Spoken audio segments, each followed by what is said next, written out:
Okay, hello there everyone, and welcome to today's University Business web seminar. It's great to have you all with us.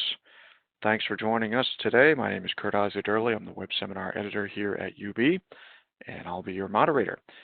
The title of our event, as you see here today, is Security Without Barriers, Enabling Secure Remote Access for Your Campus, and is being brought to you through the generous support of our sponsor for today, FireEye. First off, as members of our audience are still coming in here, a bit of background about our topic and what we'll be taking a look at here today. The sudden shift to remote working and online learning has radically changed how technology is deployed and used. Institutions must continue protecting their digital assets, but their strategies must evolve to support this new reality. This means reevaluating goals and standards of success when it comes to cybersecurity. Today we'll be having a discussion and presentation on how to adapt college or university cybersecurity strategy to this new environment and how to explain the new cybersecurity landscape to your stakeholders. We're looking forward to an interesting presentation and discussion here, plus live Q&A. We welcome your questions, so do stay tuned. We're going to get started in just a minute or two here. First, though, some standard housekeeping notes here. The first item, as it says here, for tech support, you can use the chat panel at the right side of your screen if you need tech support at any time. Our host and producer, Jason York, just send him a message there and he'll be able to help you out. Also, second item here, as it says, if you have any audio trouble at any time, we will post the phone number and access code in that chat panel at the right there. You can dial those at any time to get audio access over the phone if you need it. Also, the third item here, as I said earlier, we welcome your questions at any time. Feel free to ask a question. Just type it in the Q&A, not the chat window, but if you have a question, put it in the Q&A, bottom right-hand corner of your screen there, and make sure it's set to all panelists like it says on the slide there. We'll get to as many questions as we can at the end during the Q&A session. So once again, feel free to ask a question at any time, but then stick around and we'll be answering those at the end during the Q&A. Also, speaking of questions, the last item on the screen here, as it says, we are commonly asked about accessing the content of our webinars, whether that's the slides or the recording. And yes, just so everyone knows, everyone who registered or attended here today, you'll be getting a follow-up email with links to where you can find the archive recording of this, as well as the slides. So if you want to go back over it, share with anyone on your team at your institution, you'll be able to do that later on. Okay, so with that, on to our presentation here today. We're very fortunate to have with us Randy Marcheni, is University IT Security Officer at Virginia Tech.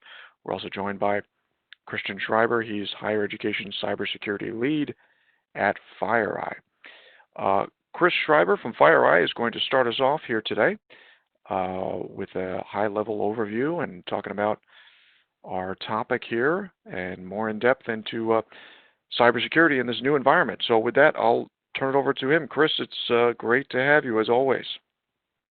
Thanks a lot, Kurt. So what I'm going to start with is a little bit of an overview of how to talk about your security strategy, especially with stakeholders. And then I'm going to turn it over to Randy to give some real-world examples of things that he's done at Virginia Tech, which I think are pretty unique when you look at his philosophy and how he's approached things, and very timely with a lot of the shift right now to remote learning. So a little bit about my background. I've been with FireEye for about 4 years now, about 20 years in IT and security leadership, primarily in the higher education world. So even though I've gone over to the dark side at a vendor, my passion always is and always has been higher education. So a lot of background working at different institutions over the years. So when you take a step back and think about how you describe cybersecurity to non-security stakeholders, one of the things that usually bubbles up is the concept of defense in depth or layered defenses And there's a lot of different analogies that people have used to describe these. The castle and moat analogy is probably the most common, or sometimes you hear people talk about layers of the onion. But the key thing with these analogies is they're describing how if an attacker gets past one layer, the next layer will stop them. And so with these analogies, what you're really focusing is how you prevent attacks. And when you describe your security program with these analogies, the perception that stakeholders get is that it's security's job to stop the bad thing from happening. Now we all want to prevent attacks as much as possible, but there's a couple of truths that I think are important, and most security practitioners inherently understand this, but it's important to kind of think about it for a second. The first is that no technical solution can stop all attacks all the time. There's always going to be some sort of a gap, and there's always going to be bad actors looking to exploit that gap. So this is a stereotypical example of what's called an asymmetric threat that we all face. You can have a small attacker that can defeat a much larger defender, and that's really the reality that we live in. The best example I've found to describe an asymmetric threat to folks is the mosquito. The mosquito is actually the deadliest animal on Earth. It kills more humans than any other animal, but oftentimes if you ask somebody what the most dangerous animal is, they'll come up with sharks or dogs or something like that. But really, it's just the humble mosquito. And that's a very good example of an asymmetric threat, where a small, less well-resourced adversary can defeat a larger, better-resourced defender. And that's kind of the reality that we live in the cybersecurity world. So if you think about how you describe your security program and you're using defense in depth to describe security's goals to non-security stakeholders, it really leaves them with an impression that security fails if you don't stop the bad guy from getting in. And so what I'd really encourage is to think about a different way to describe your security goals. And instead of thinking about a castle, one of the things that I found resonates really strongly with people is to think about how a museum protects its assets. In some ways, they have the same goals. They want to protect valuable assets from being exploited, but they have to do it in a very different manner. Museums have to create an open, welcoming environment. They have to get visitors to come in. If no visitors come to the museum fails. And in a lot of ways, that's how IT in general, but in particular, IT in universities has to have more of that open concept. We value collaboration. We value sharing of information. And if you wall off that data, in many ways, that sets up a conflict between security's perceived goals of stopping the bad thing and IT's goals of making the data usable so that the right people can use it in the right way at the right time. So if you think about the difference between a castle and a museum analogy, one of the biggest ones is that the goals are slightly different. A castle defines success by preventing the bad guy from getting in. A museum describes success by protecting the assets while also enabling people to come and use those assets. So that's one of the core differences right off the bat. Another difference is how they treat the most important assets, the so-called crown jewels. In a castle, you put those most valuable assets into the most difficult place to reach.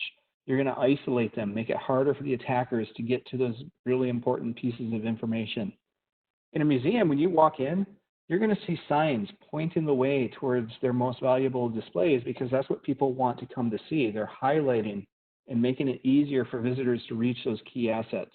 And if you think about how IT systems tend to be designed, you want to make it easy for your users to actually get to the resources that they're trying to get. Monitoring is also approached very differently. With a castle where you're trying to keep the bad guy out, you're monitoring the perimeter. You want to keep the bad guy from gaining access. In a museum, they assume that somebody could just walk in as a regular paying customer. So they are monitoring the interior much more thoroughly.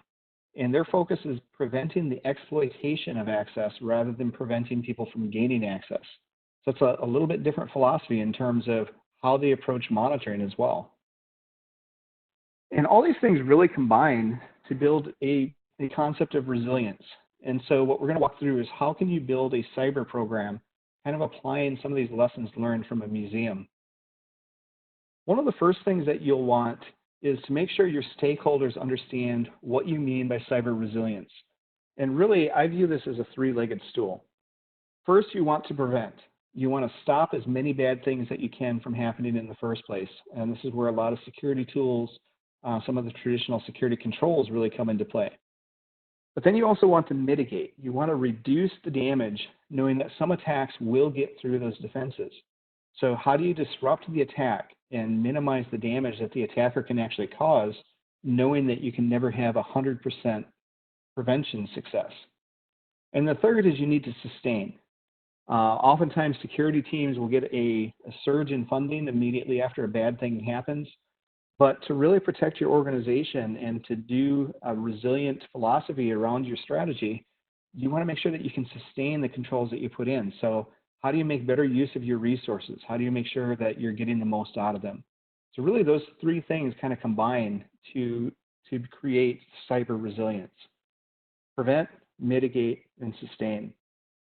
And there's a lot of security frameworks out there. I've been a big fan of the NIST cybersecurity framework ever since it came out. I know there's a lot of more detailed frameworks out there, but one of the things I really love about the NIST framework, this is a framework that makes it easy to describe resilience to somebody who doesn't live and breathe cybersecurity. It's easy for an executive to wrap their head around identify, protect, detect, respond, and recover when you're describing the different steps of your security program. And so that's one of the reasons I really love this framework. It's great seeing it getting so much traction. But I think it also plays very well to the concept of resilience versus a prevention-focused security strategy. So if we break this down about how the NIST framework might apply to a museum, with the identify phrase, they're going to maintain an accurate inventory. They know what assets they're protecting. They're going to identify visitors as they come and go into the museum. They're going to do background checks of employees that have access. And a lot of those translate very readily over to the cyber world. So if you think about some of the key things you need to be doing as you build this identify phase, number one is make sure you know where your data assets are. McGeorge Bundy was National Security Advisor to President Kennedy. He has a great quote that I like throwing out there. If we guard our toothbrushes and diamonds with equal zeal, we'll lose fewer toothbrushes and more diamonds. So the key thing is you have to know where your most important data assets are and really focus on those, because you can't protect all things equally. The other thing I'll really caution is think about the data assets rather than the traditional server type inventory. Data is moving all over the place now. It's in different cloud providers, SaaS providers, on-prem data centers. Understand what data you have and where it is and how people interact with it. And that's a really important first step. Understand your regulations. One of the things that I see happen a lot, not just in higher education, but in general, is when a new regulation comes out, suddenly everything stops. People build a task force to address that regulation. And that's really a disruptive way to think about your security strategy. Anyone who's seen the movie Up, you remember the dog that would stop every time it saw a squirrel? That's kind of what we do when we build all these task forces that are regulation specific. So when you think about how to operationalize this, you want to map your data assets to the regulations that apply. As new regulations come out, take a look at how those map to your existing security framework.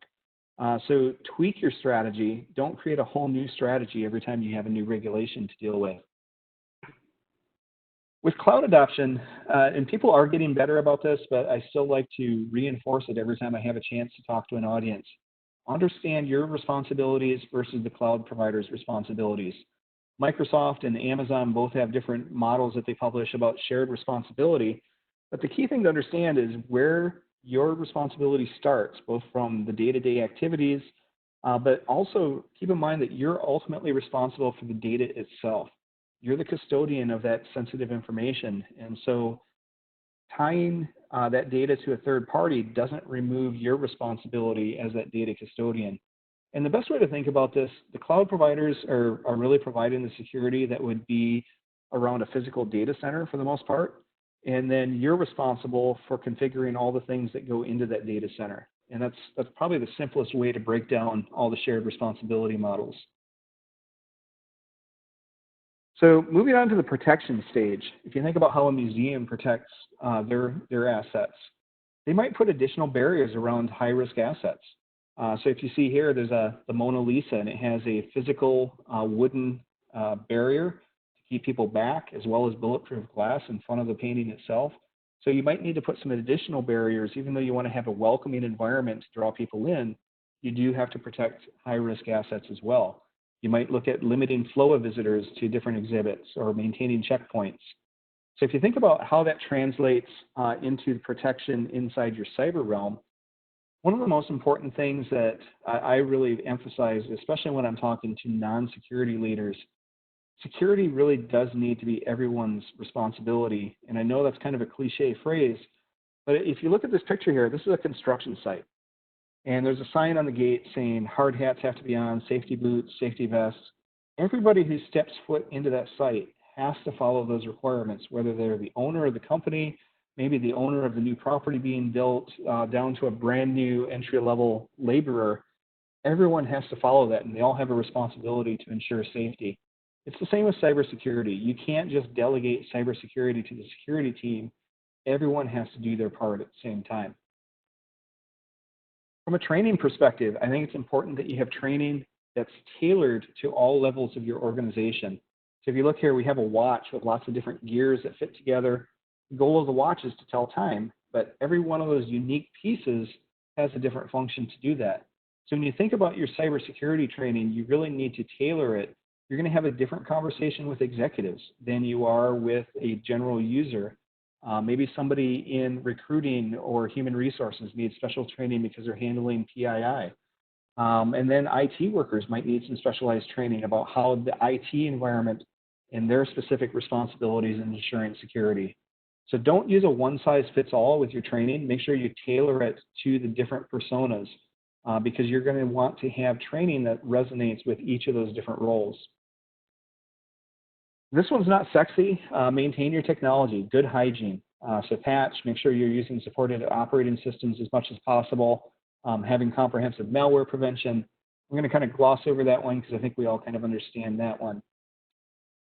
Architecture is important. This is where microsegmentation is kind of a big buzzword right now. But really, there's a few things to think about.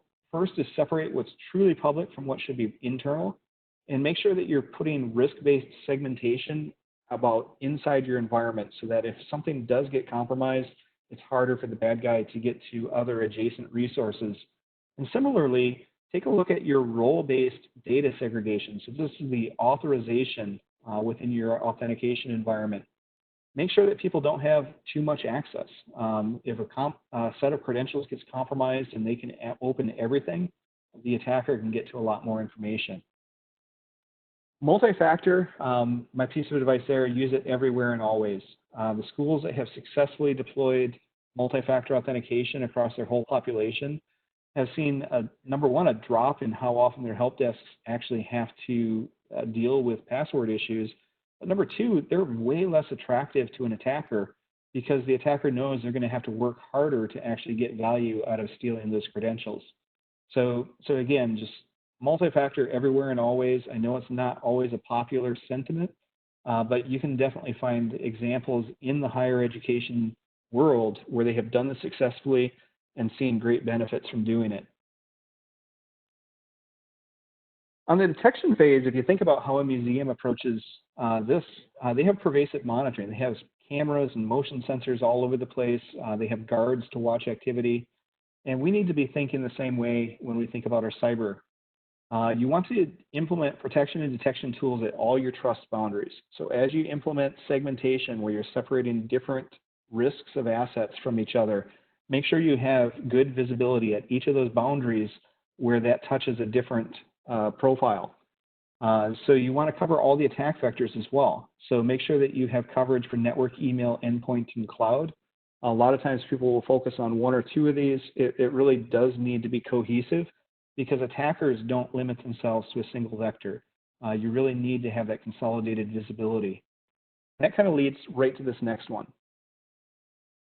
Oftentimes, different vendors will provide you different security tools as part of the service.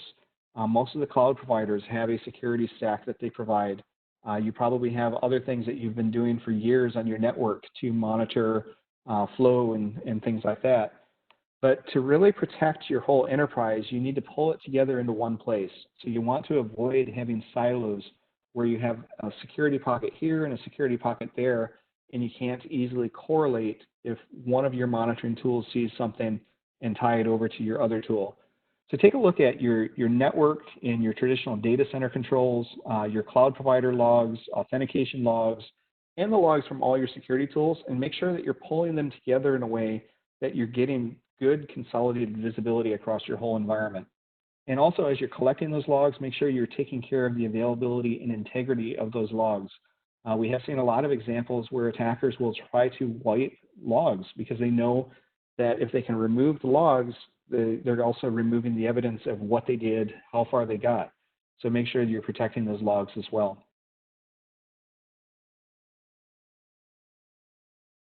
On the response side, if you think about how a museum responds, they have guards that can respond to a threat. They have on-demand protective barriers that can be closed, fire and smoke suppression. We need to have a similar philosophy with security. We can't rely on prevention alone. So if you look at the picture here, there's a fire truck responding. It's great if you have smoke detectors and fire sprinklers and fire retardant materials, but still fires will happen. So you're not going to sit back and say, we don't need a fire department anymore. When you think about your cybersecurity, you need to have that same philosophy. Make sure that you can detect problems quickly and that you can respond quickly so that you minimize the damage. So limit the time that attacker can actually be in your environment.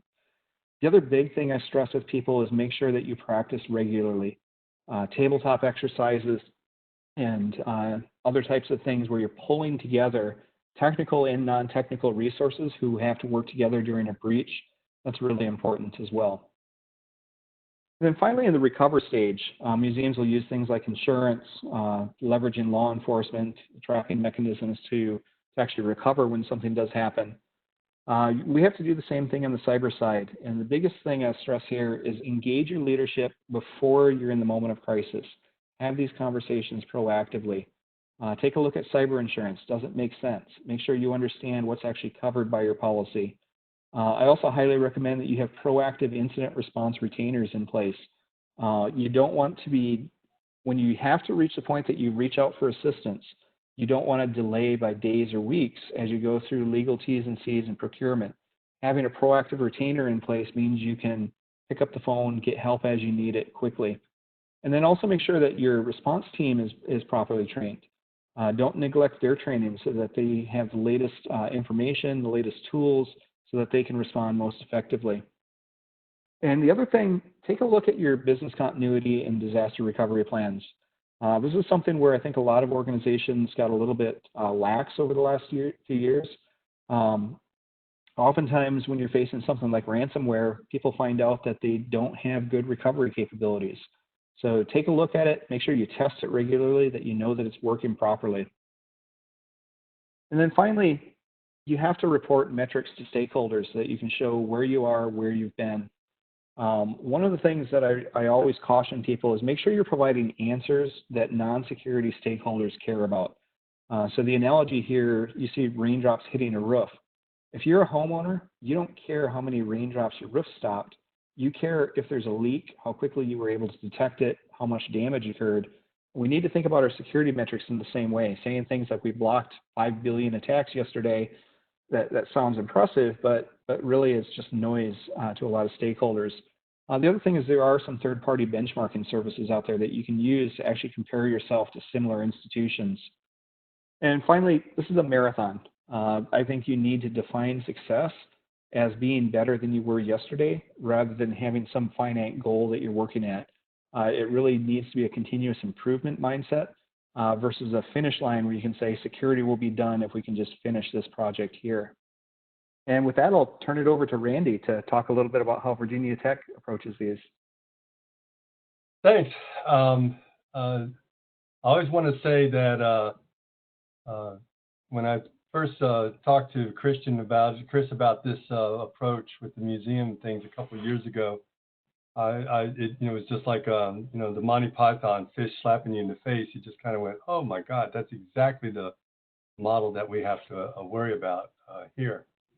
So what I want to do here in my section is take some of the concepts that Chris mentioned in his, the museum approach, and give you a little bit of insight of how we applied that to what's what we call working from home. The hashtag out on Twitter these days is hashtag WFH. So that's what I thought it'd be kind of appropriate. Just a quick obligatory slide about me. I'm the CISO at Virginia Tech in Blacksburg, Virginia, the southern part of the state. And I've been the CISO there for the past 10 years. And before that, I was the assistant CISO for about 6 or 7 years. I've been in the cybersecurity arena for close to 30 years now. And I'm also a senior SANS Institute instructor. I've been with the SANS Institute since 1992. I do have a life outside of computers. This is just one of the things that I've done. I played in a band called No Strings Attached for probably 30 some years. And NPR played a lot of our stuff in various vignettes. And it turned out that one of the songs that we did and that I wrote was the original theme song for the NPR program World Cafe. But just like anybody else, I need to take a break from the computers and stuff like that. So it's always a good thing to do. So looking at what attackers want to do. And again, some of this is from some work that I did with SANS. Some of this is just pure observation of what we see here at Virginia Tech. But of all of the different types of attack vectors, you got phishing, buffer overflows, cross-site scripting, you got all of that junk. It really comes down to, from my standpoint, hackers want to do three things. They either want to steal your data or disclose it. They want to use your assets to attack other sites. That's what we call the attribution problem. Or they just want to destroy the data or hold you for ransom. A quick reminder here: ransomware is nothing new. The first ransomware attack really was back in 1989. So, why did it increase in popularity? Well, what changed was the method of payment. In 2009, the state of Virginia, a prescription monitoring database system was hit with a ransomware attack, and I believe it was somewhere around $10 million that the hackers were demanding as ransom. Well, back then, you're going to pack $10 million in unmarked bills. That's going to be a nice little sized box or container. And that everybody in the world is going to be watching that box to see who picks it up. And so enter cryptocurrencies, where the method of payment, made it harder to figure out who's actually getting the money. But really, this is what we see. So if these are the three main types of attacks that we see, then and two of them involve your data, then you need to defend accordingly. And so a couple of years ago, when we were talking about university security architectures, I was sitting down and talking with Chris and some others.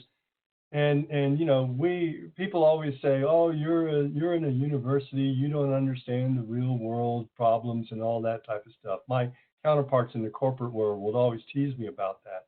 And at the CISO symposiums that I still go to, I would just say, hey, we're a corporation just like you are. It's just our business is education. You look at our org chart, it's similar to your org chart. You compete for customers, we compete for students. The big difference for us is the challenge is I have to blend 2 or 3 different security architectures. Because we're like a corporation, we have, every university's got 3 main business processes. You have the administrative wing, that's the HR, the payroll, the purchasing, the accounts receivable, accounts payable, all the things that run the business of the university. That's the administrative wing of the university. And that has a security model that's close to the corporate security model, a traditional one that we see. The academic side of the house, the instructional side of the house, that is really a BYOD environment. We have students, for us, it's kind of ironic. My counterparts are all freaking out about BYOD. Oh my God, what are we going to do? We've been doing BYOD since 1984, so this is nothing new for us. And what it told us a long time ago was that we needed to change our focus from protecting the device so much as protecting the data. And that's the big key. In the old days, I've been in the IT business for 45 years. So I was started off as an IBM systems programmer, and, big mainframe, dedicated, machine room. You had a room that had hardwired terminals. So the users had to go to the room to do their computing. Then in the 80s and 90s, that kind of moved where we still had mainframe systems in a machine room, but we had personal computers, PCs and Macs and other things. And so they were relatively mobile, certainly more mobile than a hardwired terminal. But, you had mobile endpoints and static servers.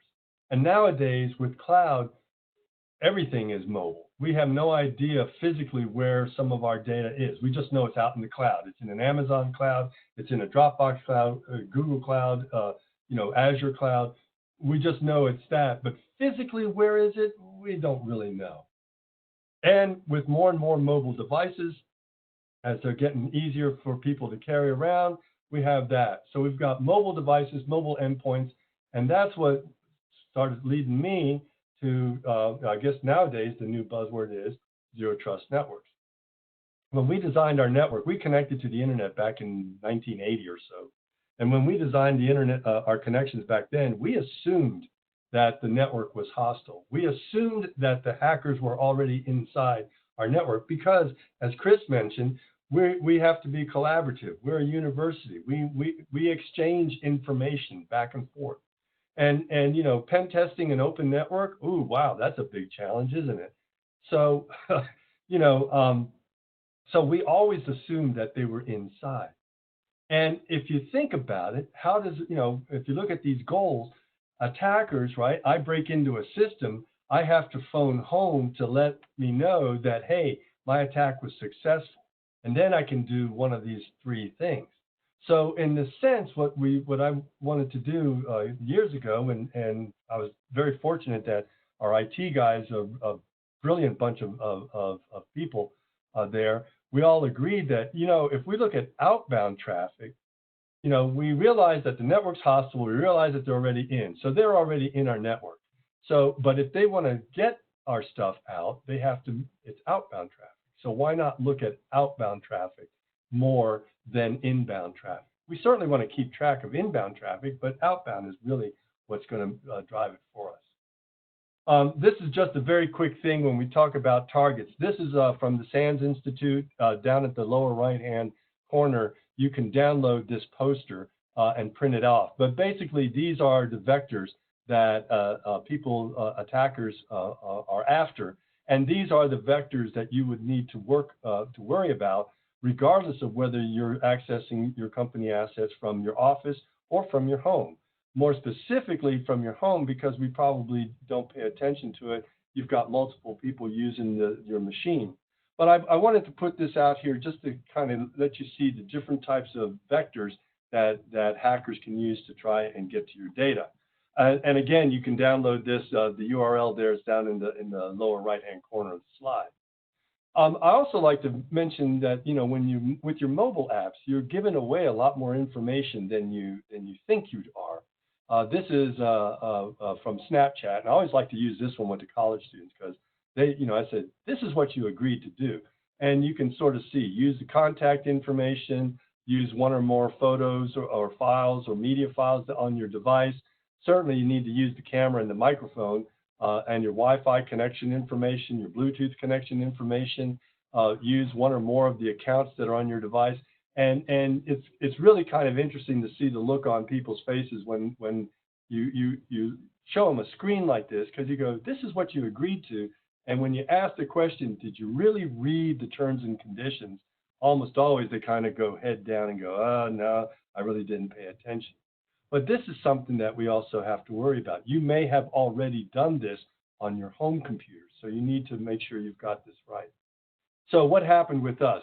Corona and spring break. Our traditional spring break was originally scheduled March 8th through 11th. In the middle of our spring break, it became obvious to us that we were going to be approaching some sort of a quarantine, so we wound up extending our spring break by a week. Our office went remote the week of March 15th. In fact, I think it was yesterday, it's been 2 months that we've been working remotely from home. Virginia, the Commonwealth of Virginia, went to a stay-at-home on March 30th, and that's in effect. The governor's stay-at-home is in effect until June 10th. And so in that extra week, we basically took 4,500 classes and converted them to 100% online format. And that was about 2,400 faculty that were involved in this. We have about 33,000 students that were taking classes, and counting teaching faculty and staff for employees, because the university went into essential operations mode, which is a very reduced on-campus presence. We have about 8,000, a little over, somewhere between 8,000 and 9,000 faculty and staff that are now working from home. So this was our big challenge here. Okay. What we discovered, of course, and we're in the southern part of Virginia, but truly this is we have students all over the place, and I'll show you an example of that in a minute. But there are some areas that don't have internet access. There are some neighborhoods that don't have internet access. There are people and families that can't afford to have internet access. And so, if your employees or students, in our case, students and or employees, if they don't have internet access, then what do you do? How do you do with that? Some have poor internet access, maybe DSL. Some may be still using modems because they're way out there. Your ISPs, now they were a lot of the major ones when work from home started happening, in late March.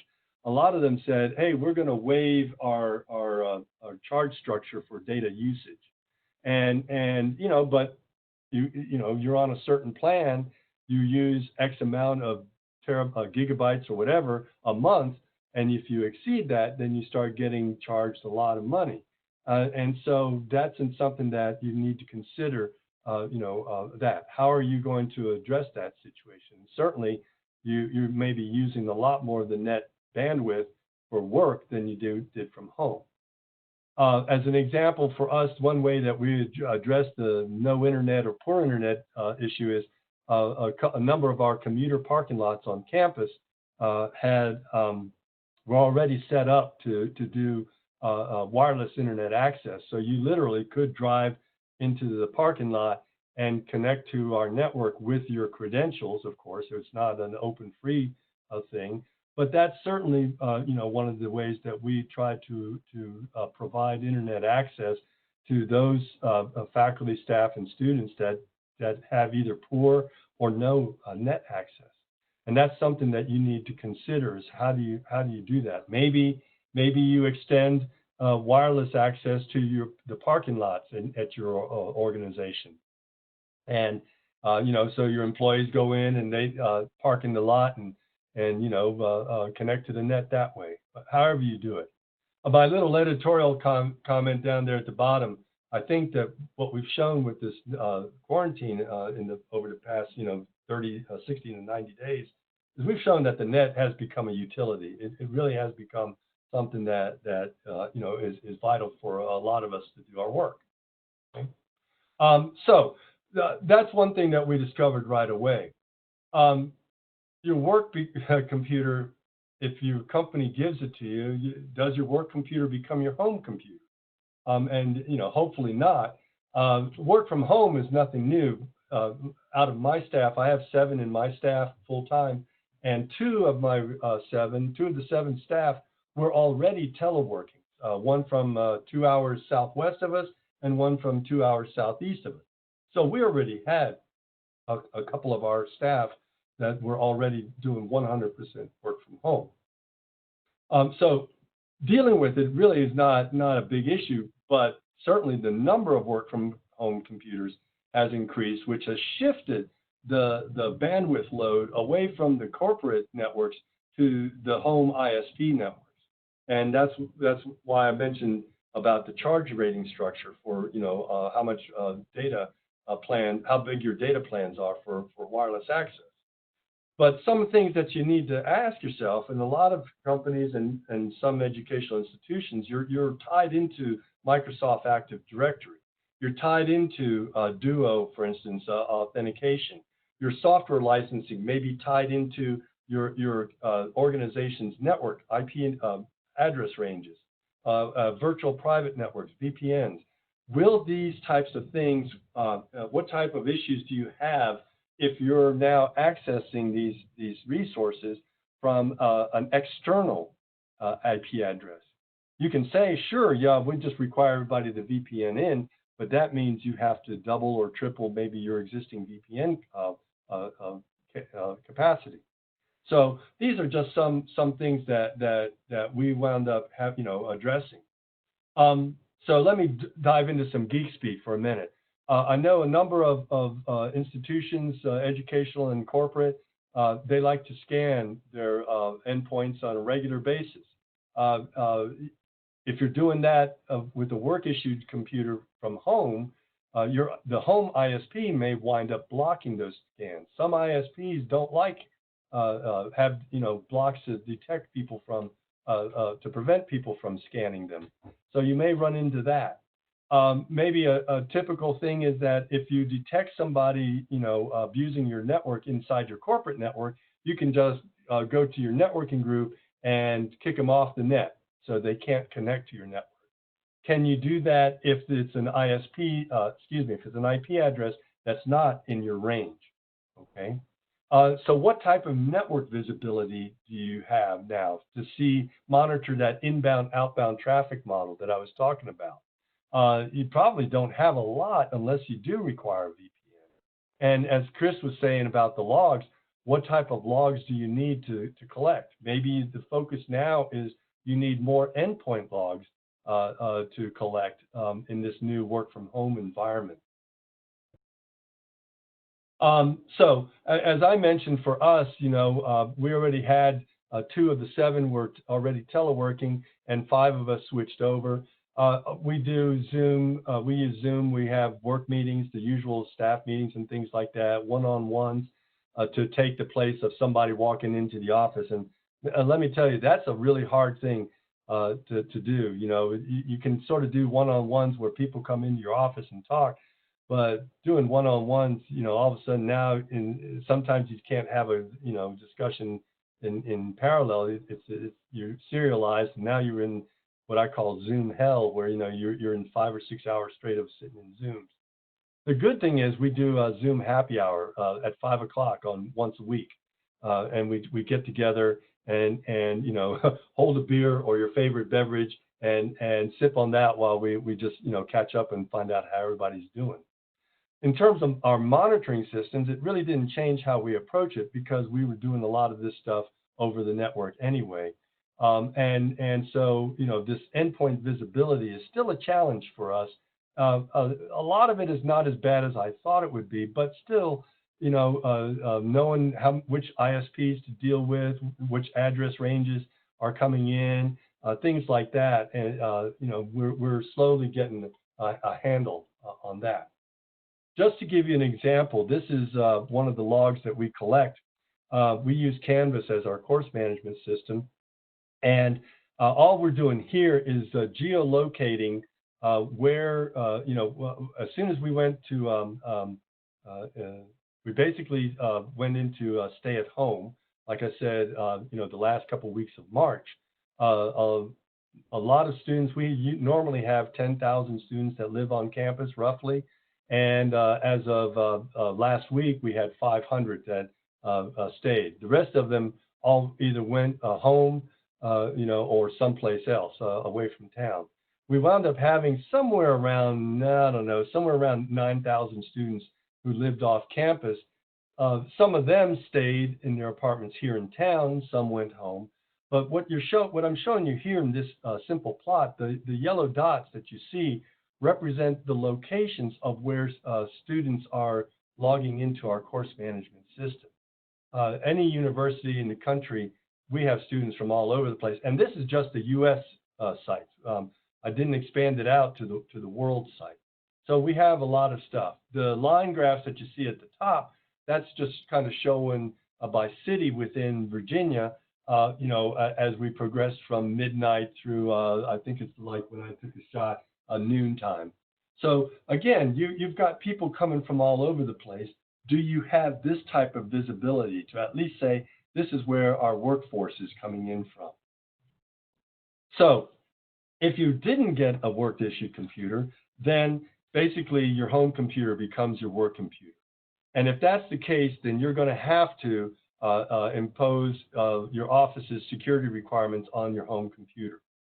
One thing that I would strongly recommend that you do, if you have a desktop that, it's the only one you got, is to create a separate user ID on that endpoint and use that one for all your work-related stuff. Don't use don't use your Randy account or your normal account that you have set up on your home computer. Create a separate account.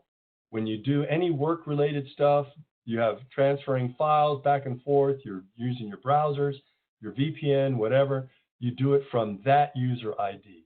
What that does is it gives you a separate locations for stuff you do at home and stuff you do at work in terms of browser history, photos that you may use. You don't want your home photos to be visible from people at work, and vice versa. If you're working on documents or stuff like that, sensitive data that you're working on from work, you don't want to have that on accessible, from your home side. And plus, if you've done your tax returns on your home computer, you don't want that information to be, accessible the other way. And in a way, it can limit the ransomware damage, especially if you're clicking from this and it's not an administrative privilege user. If I click on a ransomware link on my home computer and it's just a general user with no privilege, most of that ransomware damage is going to be done to that account because it can't access your work folders because of the way default permissions are set up. And then whenever we transition back to work from home back to work from normal, then you can delete the account or you can keep the account. But I would strongly recommend that you create a separate account on your user home system, because you become your help desk and your system support group. If you're going to be handling any data that's got requirements imposed on it by regulations or law, you're going to have to extend those protections to your home computer, like it or not. Okay? So that means policies. Now, I'm showing you some screenshots here in these next couple of slides.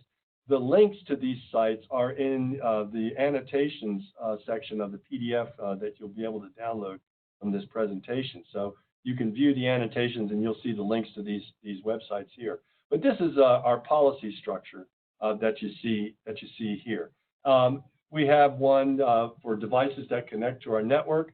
And you notice that our policy here, that fourth bullet item, says that it applies to any technology, resource, or service that stores university data or information.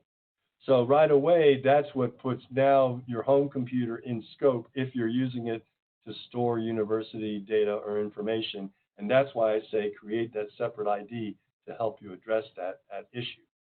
And then our security strategy is based on the data classification. High-risk data is the one that we're really concerned about. If it's protection of the data is required by law or regulation, and it requires the institution or the organization to self-report if there's a breach. So high-risk data is what we're really concerned about, and we have certain requirements for high-risk data. This is our minimum security standards, and again, this is for endpoints. The low-risk data, if you're only storing low-risk data as defined by us, your endpoint's low risk. If you're storing high-risk data, which is in the maroon here, you have to do all of these items that are shown in maroon, okay, for endpoints. And so this is a standards way of handling that, right? And then so simple steps like we said, password protect your user IDs, make sure you're up to date in your software, think before you click, You already have a host-based firewall if it's a Windows or a Mac system or a Linux system. You want to encrypt your sensitive data. You can use simple encryption tools like Microsoft Office, which has a decent encryption tool for a Word, PowerPoint, Excel, any Office tool. You can do that. There are some links here for how to secure your home network and your privacy. Set your privacy settings right. For video conferencing, Zoom was one of the ones, WebEx, all of these guys. Again, if you're a conference organizer, you want to password protect your sessions. You want to review the attendees that come in. And once everybody that you expect to be in the work meeting is in it, you lock it. You don't allow anybody else to come in. These are all default security settings that you can set up in your video conferencing software. You want to make sure that if you're setting up your video conferencing stuff, you align it with your Office policies. Are you going to discuss sensitive data? You need to make sure of that. Are you using this for training? Or are you using it for business topics? Or are you just using it for a video happy hour, just checking up on your group? Okay. The NSA created a really nice document, short document. It's got a nice table. This is a table from it. The link for this is in the annotations for this particular slide. Here you see in the left-hand corner the video conferencing software that they reviewed. I just want to mention in the rightmost column over here, you'll see that a number of these tools already are FedRAMP certified. Zoom was FedRAMP certified. WebEx is FedRAMP certified. So this can help you, guide your which one of these tools you use. Very quickly, just some quick examples. All of your home devices and your home network now become targets, even more so, of hackers. You have a network printer. Your network printer has a password setting. It's usually not set by default. You need to make sure you set a password for that to keep people from printing to your printer if you don't want them to. Here's an example for an HP printer where you set the password. You can set the email address for the administrator, those types of things. Change your default password. Oh my God, you have to change. You got Alexas, you got Nest, you got anything out there, change the default password because there's tons of websites like this one which give you the default passwords for all these devices. So you need to change those things there.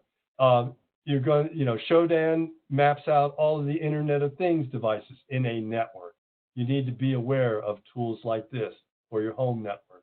I don't want to spend a lot of time here, but you can Google for this one. This is the Internet of Ransomware Things, where you can, attackers can take advantage of this.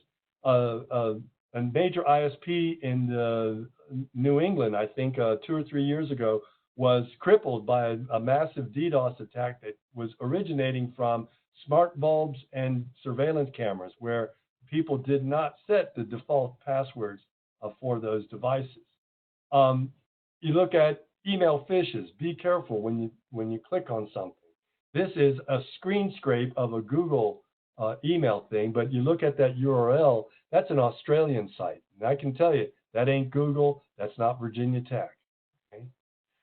We talk about passwords. These are the 6 most common swipe patterns to unlock smartphones. And you can take the C and flip it to get a U. You can take the N and flip it to get a Z. And you can take the M and flip it to get a W. These are the 6 most common. Change them. We talk about passwords. I'm not going to spend a lot of time here, but a lot of people, they pick a number, a word, and a punctuation thing. And the word usually follows what we call the Batman pattern, which is this: consonant, vowel, consonant, consonant, vowel, consonant. And that reduces the number of words that a hacker needs to do to test something out. Okay. People talk about password managers. This is my algorithm. Really, really long password, and then the name of the service. Gmail, Amazon, somewhere in that password, but length is much stronger. We've got basic hygiene. This is what we should be doing, washing our hands. What we are doing is all this other stuff. and that's not as effective. Again, F-Secure has a great little slide on the things that you want to do to protect your home network and all of the devices that are inside your home. Each one of those devices can be accessed on the net, and you need to make sure those are secure as well. When you look at browsers, here, this is an old thing from, I just went to CNN.com, but over on the right-hand side, you have a list of websites that are trying to download content to that page. I only went to CNN, yet all of these other advertising sites are trying to download content to that page. You need to be very careful about that. So with that, I'm going to leave this here for reference, and I'm going to leave it here for that. I'll turn it over to Great. Jason and take it from here. Great. Thank you so much, Randy and Chris, for a lot of, there was a tremendous amount of information contained in there. I really appreciate it. To our audience, Randy has included his contact info here on the slide, and again, everyone will be getting these slides in a follow-up email. So if you want to look at anything there, I know they covered a lot of ground in a short amount of time. You'll be able to review. But for now, if you have any questions, you can ask now. Again, a reminder, just enter it in the Q&A, bottom right-hand corner there. Let's see, Chris, first question for you. Where should a school start when adopting a no barrier, zero trust security strategy? So I'll give my opinion, and then Randy probably has a little bit to throw in as well. I think the first thing is making sure your stakeholders understand what you mean by it. It doesn't mean that you're abandoning security, and it doesn't mean that you don't trust your users. I think those are two of the most common misperceptions I've heard, especially with university stakeholders. And it really goes back to that three legs of resilience that I talked about. Prevent what you can cost effectively, mitigate the damage of the things that you can't prevent, and then make sure you can sustain it for the long haul.